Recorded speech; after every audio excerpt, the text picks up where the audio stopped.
আজকে নিতে আসছি গাড়ি ভাড়া, মানে সৌদি আরব এইভাবে কোম্পানি আছে অলরেডি গাড়ি ভাড়া দেয়, তারা গাড়ি ভাড়া দেয় পাবলিকের কাছে।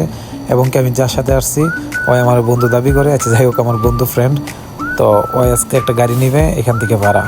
ওর অলরেডি দুইটা গাড়ি আছে, একটা ওর ওয়াইফের গাড়ি একটা ওর গাড়ি। তো যেহেতু ঈদ চলতেছে বর্তমানে, ওর দুইটা গাড়ি, ওর মানে বউ শালি বাচ্চা কাচ্চা নিয়ে মানে ঘুরতে গেছে 2-1 দিনের জন্য। তো ওই কি করবে, তার জন্য 2-3টা দিনের জন্য ও একটা গাড়ি এখান থেকে কোম্পানি থেকে ভাড়া নিছে, আমার সাথে করে নিয়ে আসছিল আর কি।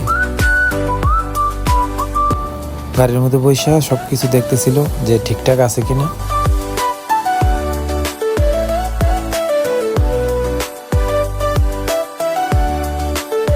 গাড়ির মধ্যে বসে বললাম যে আমরা এখন কোথায় যাব। পরে দেখি এ সময় একটা লোক আসছে, মানে এই কোম্পানিতে চাকরি করে, ওরে বলতেছে যে এই চিহ্নটা কি দেখাচ্ছে। হ্যাঁ, এটা শুধু এইভাবে মানে লাফাইতেছিল মিটারের মধ্যে। তখন বলতেছিল যে এই কোম্পানির লোকটা যে এটা কিছুই না। তারপর আমরা এখান থেকে বাইরে যেতেছি অলরেডি। তারপরে আমি বলতেছিলাম যে আমরা এখন কই যাবো, বলতেছে এখন আর কোথাও যাবো না, গাড়ি তোর দোকানের সামনে রাইখা তারপরে আমরা চলে যাবো বাসায়।